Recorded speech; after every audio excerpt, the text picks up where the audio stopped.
क्या हो गया पिताजी? ये सब क्या हो गया? मुझे क्षमा कर दीजिए, मुझसे बहुत बड़ी भूल हो गई। ये सब क्या हो गया पिताजी? मुझे माफ कर दीजिए, मुझसे बहुत बड़ी भूल। पिताजी मुझे क्षमा कर दीजिए। क्या आप भी वही देख रहे हैं जो मैं देख रहा हूं? क्या आप भी वही सोच रहे हैं जो मैं सोच रहा हूं? पिता से विरह की वेदना में ये पुत्र आक्रंद कर रहा है। ये वेदना तो हमें उसके रुदन में दिख रही है, लेकिन जरा ध्यान से देखिए।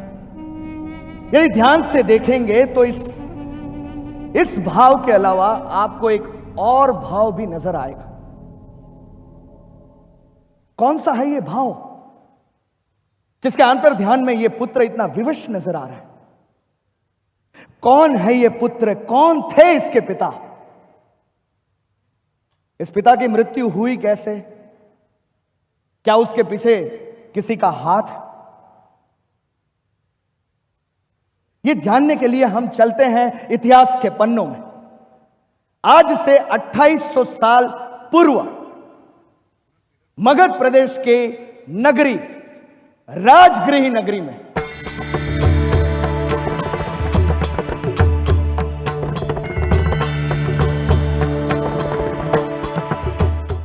राजगृही नगरी रिद्धि सिद्धि वैभव से संपन्न, हर समृद्धि थी वहां पर। और वहां के लोग ना ही निर्धन थे, ना ही अज्ञानी। अरे दान और पूजा की भूमि थी ये, और वो शत्रु के भय से रहित थी। सुवर्ण घरों से सुशोभित ये नगरी स्वर्ग के समान प्रतीत होती थी। और यदि ये नगरी स्वर्ग थी तो उसके इंद्र थे राजा श्रेणिक।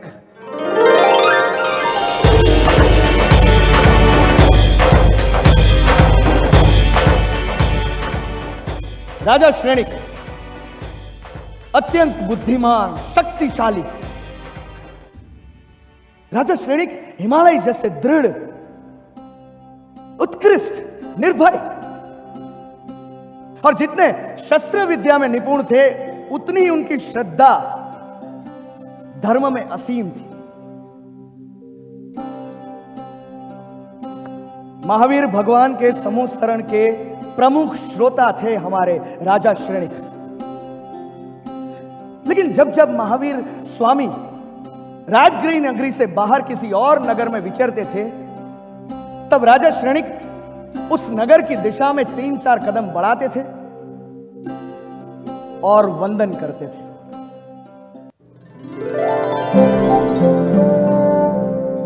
हे देवाधिदेव परमात्मा, ये मेरे चक्षु प्रत्यक्ष रूप से आपके दर्शन के लिए तरस रहे हैं। आप इस वक्त जहां कहीं भी विराजमान हो, मेरी भाव वंदना स्वीकार करके मुझ पर कृपा बरसाए प्रभु।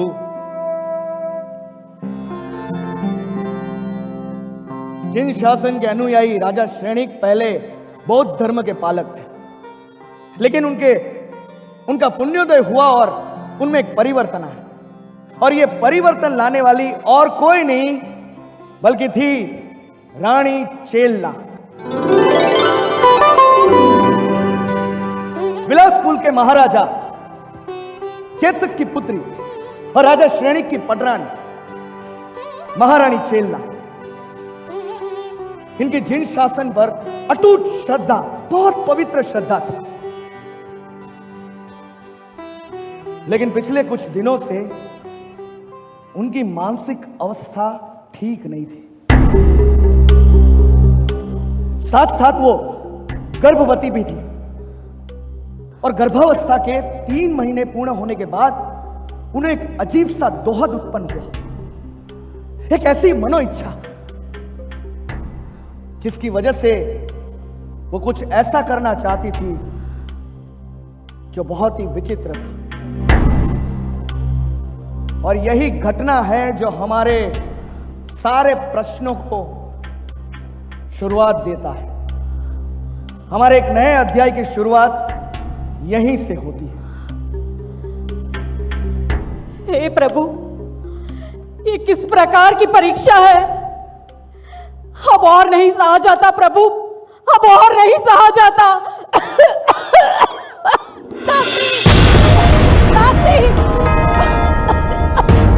महारानी, महारानी, मैं अभी महाराज को बुलाकर लाती हूँ।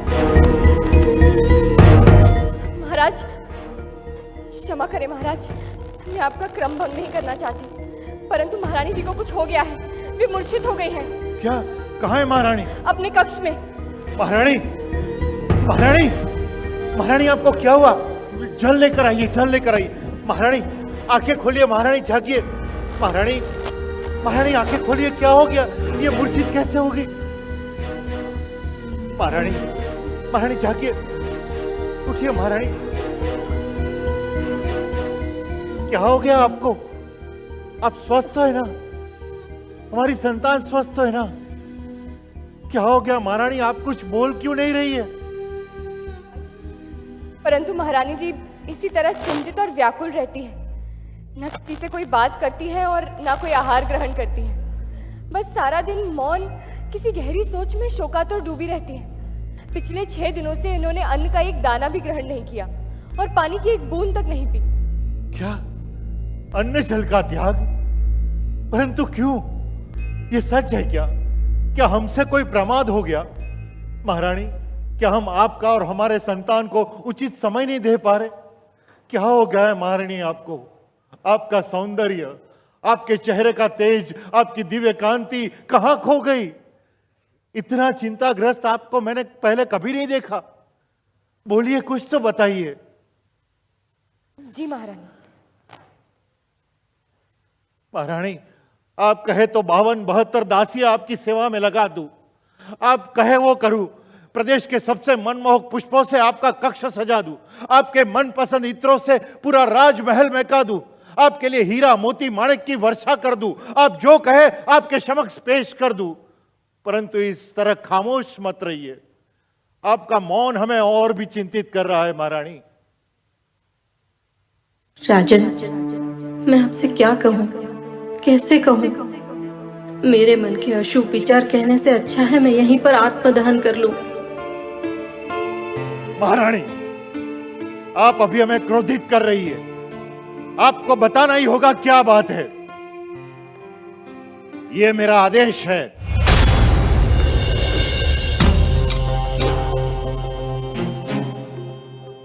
हमारी संतान ही इस बात का तर्क स्वरूप है।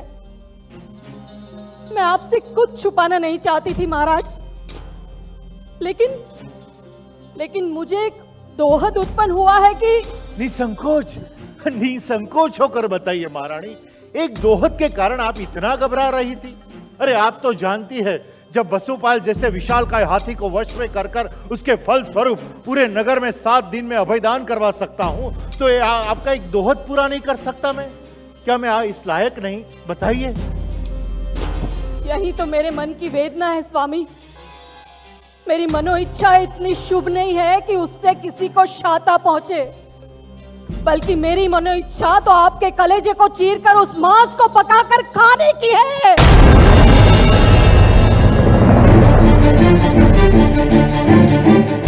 क्या? हाँ, पिछले कई दिनों से मुझे ये तीव्र इच्छा सता रही है कि मैं आपके मांस का सेवन करूं,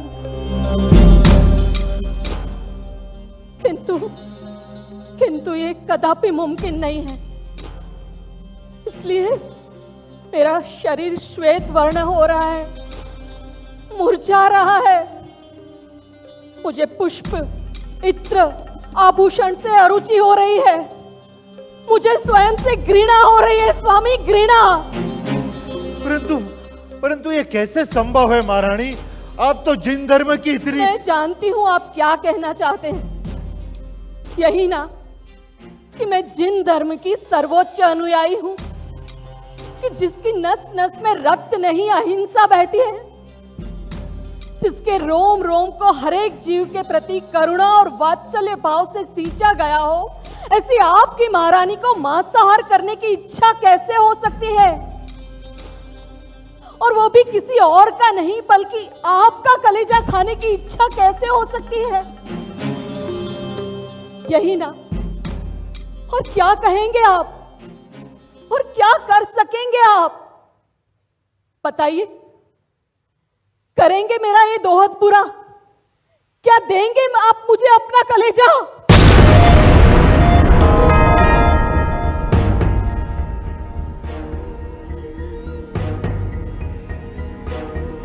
हे मेरे स्वामी, जिस तरह आपके शरीर के अंदर का रक्त इस वक्त थम गया है, उसी तरह मैं भी कई दिनों से भय में दिन पसार कर रही हूं। ये दुष्कर्मी मनोइच्छा कभी पूर्ण नहीं हो सकती। इसलिए मैंने ये फैसला किया है कि जिन संतान की वजह से मुझे ये दोहद उत्पन्न हुआ है, उसी संतान के साथ मैं अपने प्राण त्याग दूं। नहीं महारानी, नहीं नहीं नहीं, आपको और मेरे संतान को प्राण त्यागने की कोई आवश्यकता नहीं। आप अपनी मनोइच्छा को कोसकर अपने आप को पीड़ित ना करें। कोई भी उपाय से आपका ये दोहद मैं अवश्य पूरा करूंगा। अरे एक मांस का टुकड़ा तो क्या, आपके लिए और मेरी संतान के लिए मेरा पूरा शरीर सजा के थाल में रख देना पड़े तो भी सजा दूंगा। ये आपको मेरा वचन है महारानी।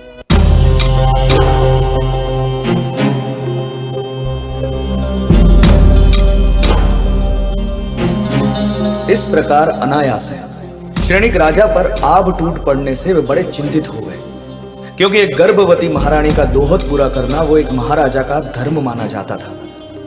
राजा श्रेणिक अपने महल के सभा भवन में दाखिल हुए और यहां से वहां टहलते हुए महारानी का दोहद पूरा करने के सारे संभवित उपायों के बारे में सोचने लगे।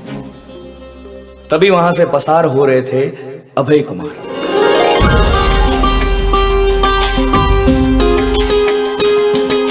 अभय कुमार यानी राजा श्रेणिक और उनकी धर्मपत्नी नंदाश्री के सुपुत्र। अभय कुमार राजगृह नगरी के प्रधानमंत्री भी थे। अभय कुमार समस्त शास्त्रों के विद्वान थे। पूरे मगध प्रदेश में अभय कुमार जैसा बुद्धिमान कोई नहीं था। उस रोज कुमार अपने क्रम अनुसार तैयार होकर सभा की ओर जा रहे थे और उन्होंने राजा को निराश और चिंतित अवस्था में देखा। पिताजी, आमतौर पर आपकी ऊर्जा से प्रेरित होकर मेरे दिन की शुरुआत होती है, किंतु ये क्या, आज आप किसी असमंजस में क्यों नजर आ रहे हैं? राजा श्रेणिक ने अभय कुमार को महारानी चेलना को आए दोहद के बारे में बताया। अभय कुमार के मन में भी अपने पिता के लिए चिंता की लहर दौड़ उठी, लेकिन राजगृह नगरी में जितनी तेज हवा चलती थी उससे कई गुना ज्यादा तेज कुमार की बुद्धि चलती थी। तो पिताजी, आपने क्या सोचा है? आप इस दोहद को कैसे पूर्ण करेंगे? बुद्धिमता के चारों प्रकार के इस्तेमाल कर लिया। और तपाती का बुद्धि, वहिनी की बुद्धि, कार्मी की बुद्धि, पारिणामी की बुद्धि। आखिर में सबसे यही एक ही उत्तर मिलता है कि ये दोहद पूरा करने के लिए मुझे मेरे प्राणों की तो आहुति देनी होगी। मेरे संतान की स्वस्थता के लिए ये बलिदान मुझे देना ही होगा। पिताजी, कदाचित आपको बुद्धि के चारों अलग अलग प्रकार में कोई उपाय नजर ना आता हो, किंतु इन चारों को जोड़कर विचार विमर्श किया जाए तो अल्प संभवता नजर आती है। क्या? निसंदेह मैं ये कैसे भूल गया कि मेरे पास वो अभय कुमार जैसा पुत्र है जिसके पास सारी समस्या का हल होता है। ऐसा नहीं है पिताजी। ऐसा ही है पुत्र, ऐसा ही है। वो फिर प्रधानमंत्री बनने जैसा असंभव कार्य को संभव करना हो या फिर कोई भी कठिन राज कार्य को सहजता से पूर्ण करना हो, तुम्हारे पास सारी समस्या का हल होता है। अब मेरे जाने के बाद मुझे इस राजगृही नगरी की कोई चिंता नहीं, क्योंकि इस राजनगरी गृही के राजपाट के पास तुम जो हो।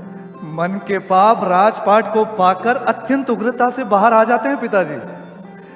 जितना बड़ा राजपाट उतना राजा लाचार। मैं तो बस आपकी आज्ञा का पालक हूं। मैं क्या तुम्हें लाचार नजर आता हूं? नहीं नहीं पिताजी, मेरे ये शब्द संसार के सभी राजवियों को संबोधित थे। किंतु आपके पुत्र प्रेम को मेरा वंदन है। आप निश्चिंत रहिए, महारानी को दिया हुआ आपका वचन अवश्य पूरा होगा, क्योंकि इस दोहत को पूर्ण करने के लिए मेरे पास एक उपाय है। क्या सच में? जी पिताजी। बताओ, शीघ्र बताओ, क्या उपाय है? सैनिक, एक कार्य है, उसके लिए मुझे मेरे विश्वास पात्र की अत्यंत जरूरत है। हुकुम करिए महाराज।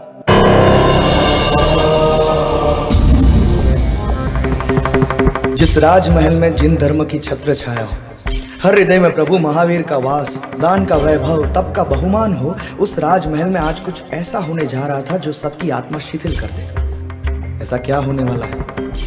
सही समय आने पर इस प्रश्न का जवाब अवश्य दूंगा। पहले आइए जान लेते हैं अभय कुमार का उपाय। शैया तैयार थी, राजा श्रेणिक और अभय कुमार उस शैया के पास खड़े थे, और तभी पिताजी, आप इस शैया पे विश्राम अवस्था में लेट जाइए।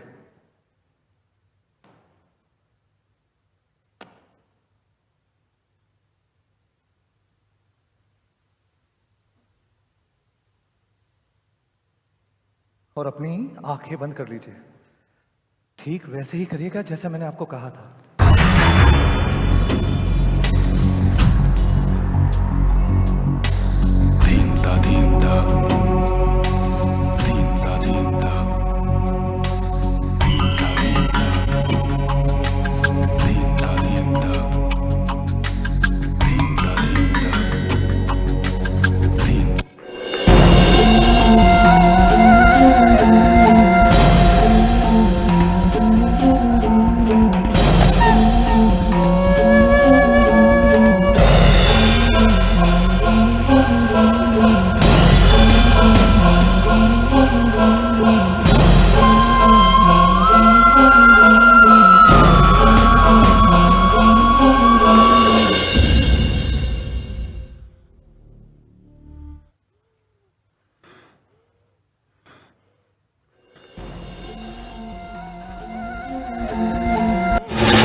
और इस तरह राजा का कलेजा खाने की मनोइच्छा रानी की पूर्ण हुई। लेकिन वो कलेजा राजा का नहीं था, वो कलेजा एक जानवर का था जो कि कसाई खाने से मंगवाया हुआ था। अब रानी के गर्भ का सुखरूप से पालन होने लगा। 9 महीने बीत गए। राजा श्रेणिक और रानी चेलना के यहां पुत्र रत्न का जन्म हुआ। अत्यंत सुंदर मुखाकृति और स्वस्थ पुत्र के आगमन से राजमहल में खुशियां छा गई। राजा श्रेणिक ने उनका नाम रखा कोणिक। उन्हें अपने माता पिता का अखूट प्रेम मिला। किंतु जब जब राजा श्रेणिक कोणिक के पास आते थे तो नन्हे कोणिक के मन में उसके लिए क्रोध उत्पन्न होता था। देखते ही देखते कुमार कोणिक बड़े होते गए। उनको राजमहल के सभी सुखों का आनंद प्राप्त हुआ। किंतु पता नहीं क्यों आयु के साथ साथ उन्हें अपने पिताजी के प्रति द्वेष बढ़ता गया। छोटी आयु में ही शस्त्र विद्या में निपुणता हासिल कर लेने से वो उनकी रुचि बन चुकी थी। उनकी बहादुरी के चर्चे समग्र मगध देश में होने लगे थे। लेकिन एक मध्य रात्रि को उनके शातिर मन में एक वृत्ति उत्पन्न हुई।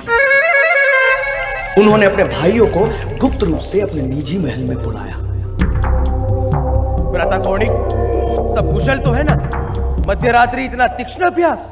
हमारे धीरज का बाण अब टूट चुका है काल कुमार।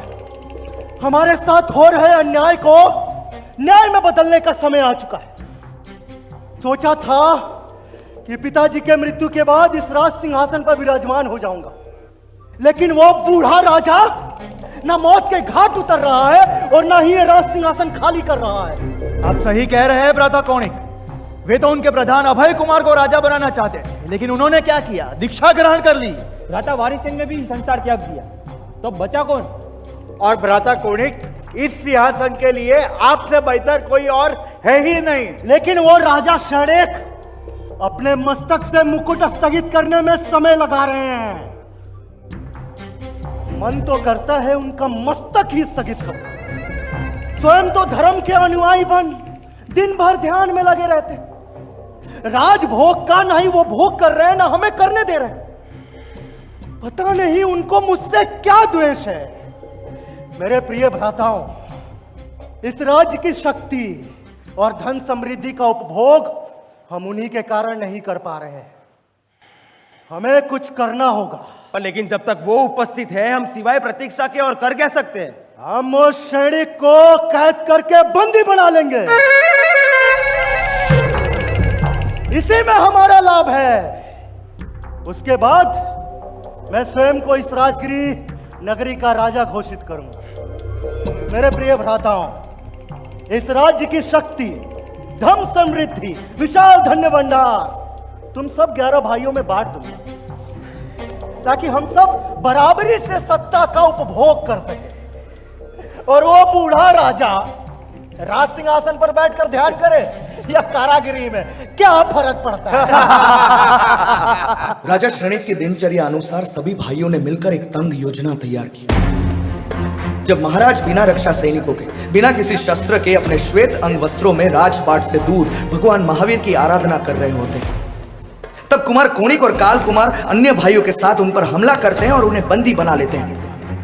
आंखों पर पट्टी बांध राजा श्रेणिक को सभी नगरजनों के बीच घसीटते हुए राज्य के कारागृह में जाकर फेंक देते हैं। कौणिक की योजना सफल होती है।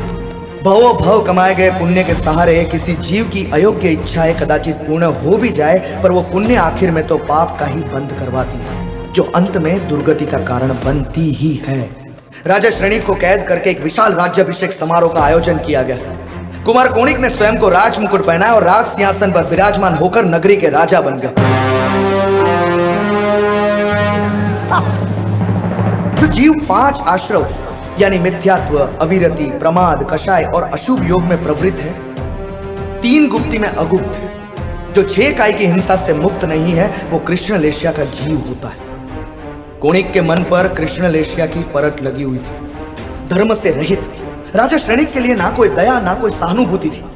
सदैव क्रोध, ईर्ष्या और द्वेष में डूबे हुए राजा कौणिक प्रतिदिन कारागृह में जाकर कैदी श्रेणिक को 100 कोड़े मारकर दंडित करते थे। क्यों राजा शौनक, कहां गई तुम्हारी बहादुरी? बस करो पुत्र, बस करो। तुम्हारे हाथों में छाले पड़ जाएंगे। मेरे हाथों में छाले पड़े या ना पड़े, तुम्हारे शरीर की एक एक चमड़ी उधेड़ दूंगा, समझे?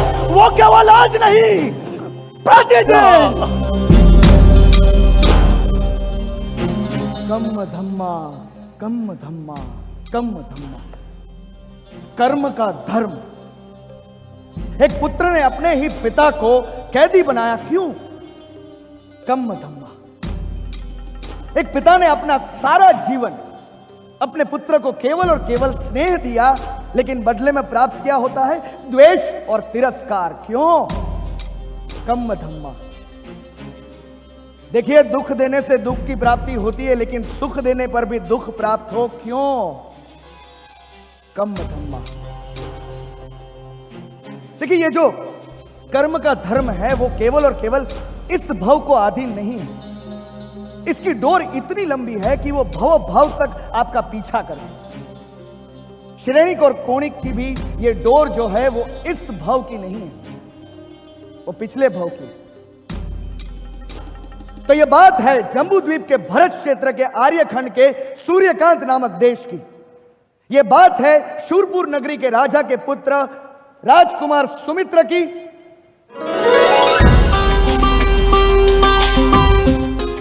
और उसी राजा के मंत्री के पुत्र सुषेण की। सुषेण के पूर्व भाव के कुछ पाप कर्म ऐसे थे कि उसे बड़ा ही विभत्स शरीर प्राप्त हुआ। जब भी राजा सुमित्र उसको देखते थे तो अंदर ही अंदर एक अभिमान महसूस होता था और उनके मित्र के साथ केवल और केवल उसकी मश्करी और निंदा करते थे। भ्राता सुषेण, कुएं से पानी निकाल रहे हो? हाँ। पानी निकाल रहे हो या गंदा कर रहे हो? रंग तो देखो, किसी पे अगर छाया भी पड़ जाए तो उसे ग्रहण लग जाए। गुस्सा गुस्सा आ रहा है, पीछे देखो।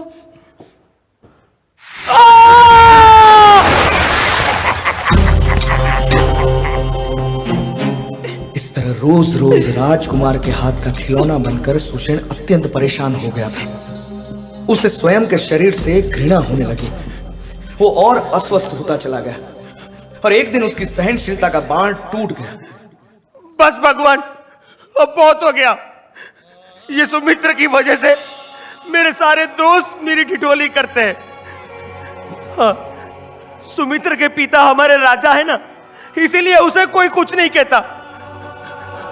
वो मुझे बहुत दुख देता है, मेरा बहुत अपमान करता है।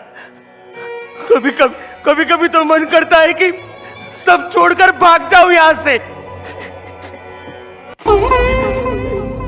सुमित्र से परेशान हो चुका सुषेण भागकर किसी और प्रदेश में पहुंचा और वहां उसे किन्हीं उग्र तपस्वियों का परिचय हुआ। मित्र और प्रजाजनों से सिर्फ पीड़ा मिलने की वजह से सुषेण को दुख गर्भित वैराग्य प्रकट हुआ और उसने दीक्षा ग्रहण कर ली। अत्यंत उग्र तप करने लगे सुषेण। समय बीतता गया और मुनि का तप उग्र होता गया। अंततः उन्होंने आजीवन मासक शमन के पारणे करने का निर्णय लिया। दूसरी तरफ पिता के मृत्यु के बाद सुमित्र कुमार राजगद्दी पर विराजमान हो गए। आयु के साथ बुद्धि बढ़ी और अभिमान त्याग कर थोड़े विनम्र हुए। एक दिन उन्हें पता चला कि मुनि बन चुके सुषेण शूरपुर नगरी पधारे और राजा सुमित्र अति प्रसन्न होकर उनके दर्शन हेतु उनके पास गए। मुनिवर, एक मासक शमन के पूर्ण होते ही पारणा करके अगले दिन पुनः मासक शमन करना, ये तो आप जैसे कोई महान वैरागी ही कर सकते हैं। तप करने की क्षमता सभी जीवों में होती है, बस हमें उसे जागृत करने तक की देर है। मेरा बचपन कुछ इस तरह से बीता है कि मुझे यह वैराग्य सही समय पर प्राप्त हुआ। मुनिवर, मेरी एक छोटी सी अरज का स्वीकार करो। मेरे राजमहल में अपने पावन पगले कर हमें धन्य कर दीजिए। मुझे अपने अगले मासक शमन के पारणे का लाभ दीजिए। हमारा एक नियम है राजन, और ये एक नियम है कि पारणे के दिन हम किसी भी एक घर से जितना भी आहार मिले उतना ही आहार ग्रहण करते हैं और इसके पश्चात तुरंत ही अगला मासक शमन शुरू कर देते हैं। तो इस बार वो लाभ आप मुझे दीजिए। मैं आपको हाथ जोड़ के मेरे राजमहल में आमंत्रित करता हूं। ठीक है राजन, मैं आपकी भावपूर्ण विनती का स्वीकार करता हूं। मैं अवश्य आऊंगा। राजा सुमित्र आनंदित होकर वहां से वापस लौटते और अपने राजपाट के कार्यों में व्यस्त हो जाते। दिन पर दिन बीतते गए। ग्रीष्म की तेज गर्मी में मुनिवर ने अपना मासक शमन संपूर्ण किया और पारणे के दिन राजमहल की ओर चलने लगे, किंतु वहां पहुंचते ही द्वारपाल ने उन्हें रोक लिया। कौन हो तुम? मुझे आपके राजा ने आमंत्रित किया है। राजा ने आमंत्रित किया है? अरे राजा जी खुद राजमहल में उपस्थित नहीं है, वो तुम्हें कैसे आमंत्रित करेंगे? मैं यहाँ पर मेरे मासक शमन के पारणे के लिए आया हूँ। मासक शमन?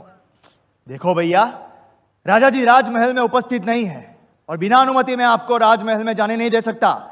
देखो, यदि किसी एक घर से पारना ना हो तो किसी अन्य के घर न जाने की मेरी प्रतिज्ञा है। यही यदा यहां मुझे कुछ नहीं मिला तो मुझे बिना पारणा किए ही अगला मासक शमन शुरू करना होगा। ये सब मैं नहीं जानता। आप राजमहल में नहीं जा सकते, चले जाओ यहां से। बिना पारणा किए मुनिवर वहां से वापस लौटे और दूसरा मासक शमन शुरू कर दिया। राजा अपना कार्य पूरा करके राज्य वापस लौटे, तब उन्हें मुनिवर की घटना के बारे में पता चला। उन्हें मन में बड़ा अफसोस हुआ। उनसे रहा ना गया, इसलिए वो फिर से मुनिवर के दर्शन करने के लिए उनके पास गए। क्षमा मुनिवर, इस अभागे जीव को क्षमा कर दीजिए। मैं मेरे राज्य के कार्यों में इतना व्यस्त हो गया था कि आपके पालने के बारे में संपूर्ण रूप से भूल गया। मुझसे बहुत बड़ा अपराध हो गया है, मुझे प्रायश्चित का मौका दीजिए। जो बीत गया सो बीत गया राजन, कृपया आप अपने आप को यूं कष्ट ना पहुंचाए। मुझे अपनी गलती सुधारने का अवसर दीजिए। इस बार आप मासक क्षमण के पालने के लिए मेरे राजमहल अवश्य पधारिए। मैं आपको वचन देता हूं, इस बार मुझसे ऐसा अपराध नहीं होगा।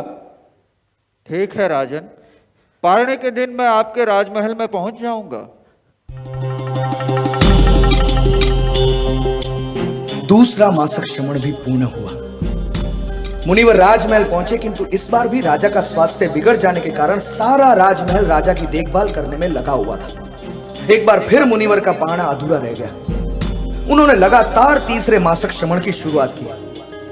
राजा का स्वास्थ्य ठीक हुआ तो मुनिवर से मिलने पहुंचे। उन्होंने मुनिवर को अपने आरोग्य का हाल समझाया और गिड़गिड़ाकर क्षमा मांगी। एक बार फिर राजा ने वचन देते हुए मुनिवर को पालने के लिए आमंत्रित किया और एक बार फिर पालने के दिन राजा अनुपस्थित रहे। 4 मासक श्रमण के बाद मुनिवर का देह सूखी टहनी की तरह हो चुका था।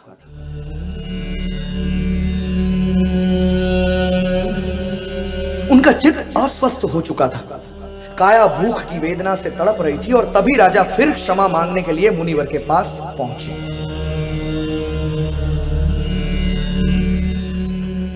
मुनिवर,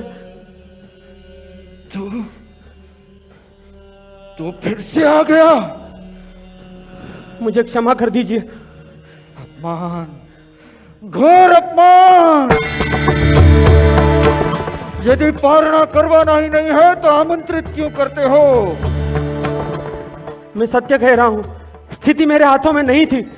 मैं क्षमा मांगता हूं। अब मैं आपको कैसे समझाऊं? परंतु मैं सब कुछ समझ गया। मुझे पालना करवाने की तेरी कोई इच्छा ही नहीं है दुष्ट। जिस तरह से तू बचपन में मेरा उपहास करता था उस तरह आज भी कर रहा है। नहीं नहीं मुनिवर, आप मुझे गलत समझ रहे हैं। अगर आप कहें तो मैं स्वयं आके आपको पालने। बस अब कोई पालना नहीं होगा। इससे अधिक अपमान हम सहन नहीं कर सकते। इसलिए यावत जीवन मैं अन्न जल त्याग करने का संकल्प करता हूं। नहीं नहीं मुनिवर, आप ऐसा नहीं कर सकते। चले जाओ यहां से, अन्यथा परिणाम अच्छा नहीं होगा। चले जाओ।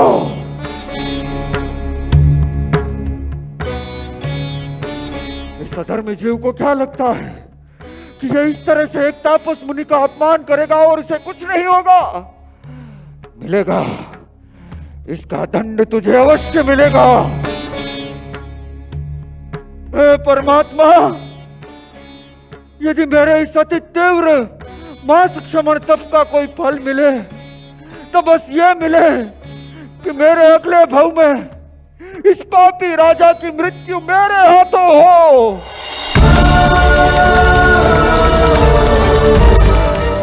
जब मैं स्वयं इस नराधमी के प्राण लूंगा तभी मेरी आत्मा को शांति मिलेगी।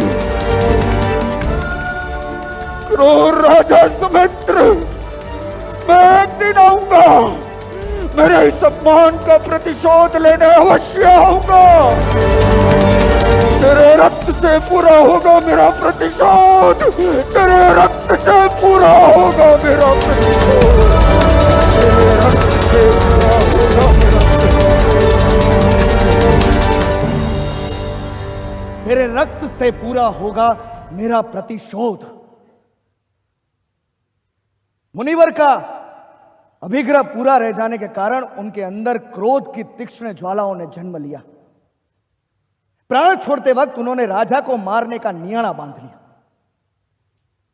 कि भ्रम और भ्रम से आया हुआ गुस्सा और गुस्से से लिया हुआ निदान, इसी वजह से मृत्यु के बाद वो एक अल्प रिद्धि वाले व्यंतर देव बने। और दूसरी ओर राजा सुमित्र, उनको मुनिवर की अकाल मृत्यु के बारे में पता चला तो उनको वैराग्य प्रकट हुआ और वो भी मृत्यु के बाद एक अल्प रिद्धि वाले व्यंतर देव बने, जिन्होंने राजा प्रसन्नजित के यहां श्रेणिक के रूप में देव आयुष्य पूरा करने के बाद जन्म लिया। और जो मुनिवर थे उन्होंने अपना देव आयुष्य पूरा किया और वो रानी चेलना के गर्भ में आए। पूर्व भव का क्रोध इतना विषम था कि गर्भ में आने के बाद ही दोहत के स्वरूप में वो राजा श्रेणिक को मारना चाहते थे। पूर्व भव के क्रोध के कारण ही उन्होंने अपने पिता को बंदी बनाया। पूर्व भव के क्रोध के कारण ही वो अपने पिता को असह्य कोड़े मार रहा था। देखिए, एक भव में से दूसरे भव में जाते हैं तो ना साथ आती है संपत्ति, ना अपने स्वजन, आते हैं तो केवल और केवल आपके संस्कार, फिर वो राग के हो या द्वेष के। और यही हुआ कोणिक के साथ। देखिए, एक भ्रम से प्रकट हुआ जो क्रोध होता है, उसकी अग्नि में यदि द्वेष का घी डाला जाए तो वो क्रोध महाक्रोध में बदल जाता है और वो महाक्रोध आपकी आत्मा को अंध कर देता है। और जब आत्मा अंध हो जाए तो ऐसे ऐसे नियाणे बांध लेती है कि उसको पूरे करने के लिए भवो भव तक उस आत्मा को भटकना पड़ता है। लेकिन यदि अच्छे कर्म किए जाए तो उस कर्म को तोड़ने के लिए आपको एक मौका अवश्य प्राप्त होता है, और वो ही मौका प्राप्त हुआ कोणिक को।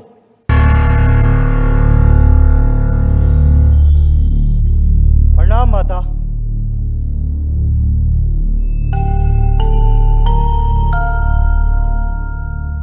क्या हुआ? आप इतना निराश क्यों लग रही हैं? आपका कौशलवान बेटा इस राज सिंहासन पर विराजमान है, इस बात की प्रसन्नता नहीं है क्या? जरा सा भी आनंद नहीं दिख रहा। कैसी प्रसन्नता? किस बात का आनंद? निर्लज, तुझे शर्म नहीं आती? ऐसी घिनौनी हरकत करने के बाद भी तुम आनंद प्रमोद में कैसे रह सकते हो? मां, मैंने जो भी किया है इस राजगिरी नगरी की भलाई के लिए किया है। सत्ता की आड़ में अपना स्वार्थ ना छिपाओ कोणिक। इस राज्य के राजा होने से पहले वो तुम्हारे पिता हैं, ये बात तुम कैसे भूल सकते हो? राजा श्रेणिक को कारागृह में डालकर तुम आनंदित कैसे रह सकते हो पुत्र? उन्हें यूं कोड़ों से वेदना देकर, उन्हें अन्न पानी ना देकर एक पिता का सही रहना अदा कर रहे हो तुम। ये तो कुछ भी नहीं है मां। मन तो करता है कि मैं अभी जाके उसके प्राण ले लूं। जिस पिता ने तुम्हारे प्राण बचाए, जिन्होंने तुम्हें जीवन दान दिया, आज उन्हीं के प्राण हरने की बात कर रहे हो। क्या? जीवन दान? ये क्या कह रही हैं आप? वो हमेशा से मेरा घात करना चाहते थे। मैं उन्हें कभी पसंद नहीं था। मैंने उनकी आंखों में खुद के लिए गुस्सा देखा है। गुस्सा उनकी आंखों में नहीं, तुम्हारी आंखों में था। मैं सही थी। तुम्हें कूड़ेदान में फेंकने का मेरा फैसला बिल्कुल सही था। क्या? आपने मुझे कूड़ेदान में फेंका था? तो और क्या करती? जब तुम गर्भ में थे तभी से तुम्हारे अंदर तुम्हारे पिता के प्रति बैर था। वो तुम ही थे जिसके कारण मुझे अपने ही पति का मांस खाने की तीव्र इच्छा हो रही थी। राजा श्रेणिक ने मेरी ये इच्छा पूरी की, लेकिन मुझे स्वयं से घृणा होने लगी। मैंने सोचा, जिस जीव के मात्र मेरी कुक्षी में आने से मुझ में हिंसक भाव प्रकट हो रहे हैं, वो बालक यदि इस संसार में आया तो न जाने क्या होगा। इसी चिंता में मैंने तुम्हें गर्भ में ही मारने की कोशिश की, लेकिन असफल रही। क्या? मां, आपने मुझे मारने की कोशिश की? हाँ, जब तुम जन्मे तब राजा श्रेणिक ने तुम्हें अपने हाथों में लिया। जैसे ही तुम उनके हाथों में गए, तुम्हारी आंखें लाल हो गई। तुमने अपनी मुट्ठी बंद कर ली।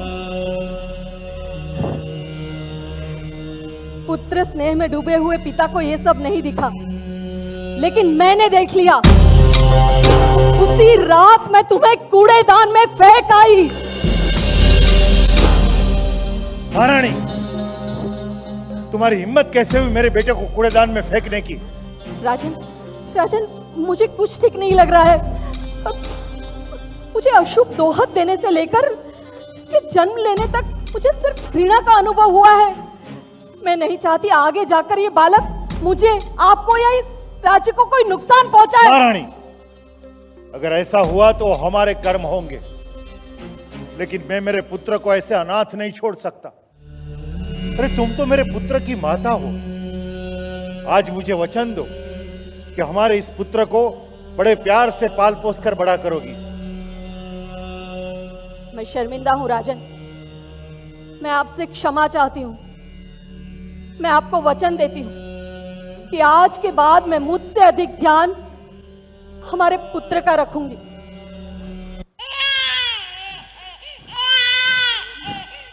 प्रभु, ये क्या? ये कूड़ेदान में एक मुर्गे ने मेरे बेटे की उंगली काट ली। हे महावीर, ये कोई मामूली घाव नहीं है, ये तो रक्त और परु से भरा गहरा घाव है। इस नवजात शिशु को कितनी वेदना होती होगी ये मैं सोच भी नहीं सकता। जब जब तुम रोते थे तब तब तुम्हारे पिताजी तुम्हारा रक्त और परु चूसकर तुम्हारी वेदना कम करते थे। बड़े से बड़े वैद्य भी तुम्हें ठीक ना कर पाए, लेकिन तुम्हारे पिताजी के इस प्रेम ने तुम्हें ठीक कर दिया।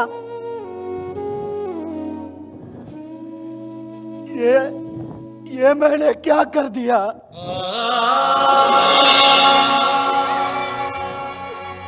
जिस पिता ने मुझे कूड़ेदान से उठा के राजमहल में स्थान दिया, आज मैंने उसको कारागृह में बंद कर दिया। जिस पिता ने मेरी वेदना कम करने के लिए मेरे परु तक को अपने शरीर में जाने से नहीं रोका, आज मैं उसे हजारों कोड़े मार के दिन रात वेदना दे रहा हूं। धिक्कार है मुझ पे, धिक्कार। पर माता, आपने मुझे ये सब पहले क्यों नहीं बताया? मेरा संपूर्ण जीवन एक भ्रम में बीता मां। किंतु क्या? जब व्यक्ति को अपनी भूल का ज्ञान हो जाता है तब उसे एक क्षण का भी विलंब नहीं करना चाहिए, और वही किया कोणिक ने।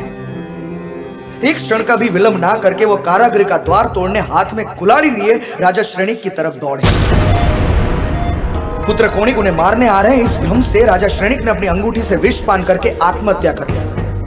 उन्हें यह लगा कि एक बेटे को अपने पिता की हत्या का पाप लगे, उससे अच्छा है कि मैं खुद ही प्रभु की शरण ले लेता हूं। और उतने में कोणिक कुल्हाड़ी से द्वार तोड़ के अंदर प्रवेश करता है और अपने पिता को मृत पाता है।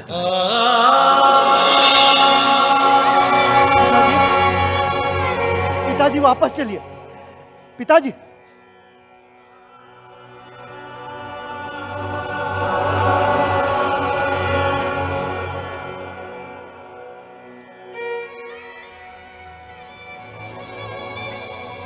ये मैंने क्या कर दिया? मैं बहुत बड़ा पापी हूं। मैं बहुत बड़ा अभागा हूं कि मेरी वजह से मेरी पिता की मृत्यु हो गई। पिताजी मुझे माफ कर दिए। मैं तो आपसे क्षमा मांगने के लिए आ रहा था। एक क्षण और रुक जाते तो मैं आपसे माफी मांग लेता। ये क्या हो गया? वापस आ जाइए पिताजी, वापस आ जाइए। पिताजी, पिताजी, मैं अभागा हूं, मैं पुण्यहीन हूं, मैं क्या करूं?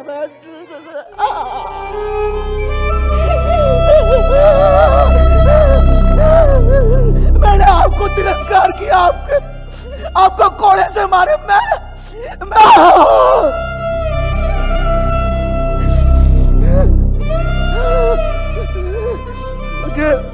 मुझे क्षमा कर दीजिए पिताजी, मुझे क्षमा कर दीजिए। आप जानना चाहते थे ना ये कौन है? ये एक ऐसा पुत्र है जो पूरा जीवन अपने पिता को समझ नहीं पाया, और ये एक ऐसे पिता है जो जीवन के अंत में अपने पुत्र को नहीं समझ पाए।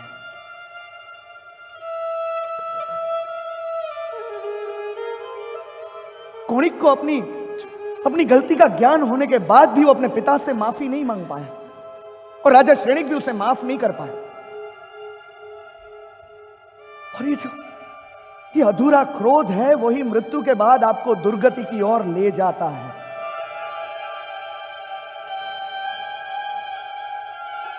देखिए, मनुष्य भाव प्राप्त होने के बाद बड़ा वो नहीं जिसके सामने कोई छोटा महसूस करे, वो दूसरों को छोटा महसूस करवाए, लेकिन सही माने में बड़ा वो है जिसके सामने कोई छोटा महसूस ना करे।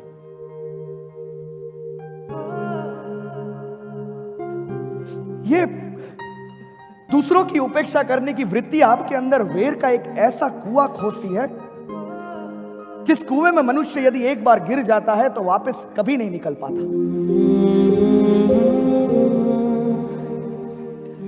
लेकिन एक क्षमा नाम की डोर ही है जो उस द्वेष के कुएं से आपको बाहर निकाल सकती है। हम सबके अंदर एक सुषेण है और एक सुमित्र, एक कोणिक है और एक श्रेणिक। हम सब भी कहीं ना कहीं एक भ्रम में जीते हैं, जिस भ्रम की वजह से प्रकट होता है हमारे अंदर क्रोध और द्वेष, जो आपकी आत्मा को कभी भी ऊपर नहीं आने दे सकता, उसकी प्रगति नहीं हो सकती।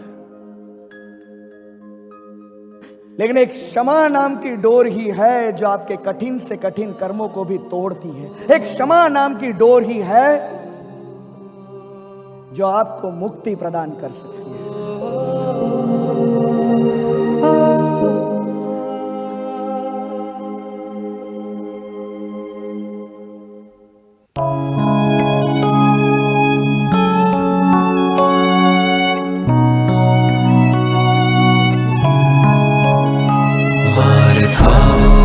हड़वा हड़वा मारे थावो छे हड़वा हड़वा मारे थावो छे हड़वा हड़वा मारे थावो छे हड़वा हड़वा क्षमा पुना क्षमा पुना क्षमा पुना क्षमा पुना करवी छे मुझने क्षमापना हळवो थाशे मारो आत्मा करवी छे मुझने क्षमापना हळवो थाशे मारो आत्मा प्रभुना स्मरण में।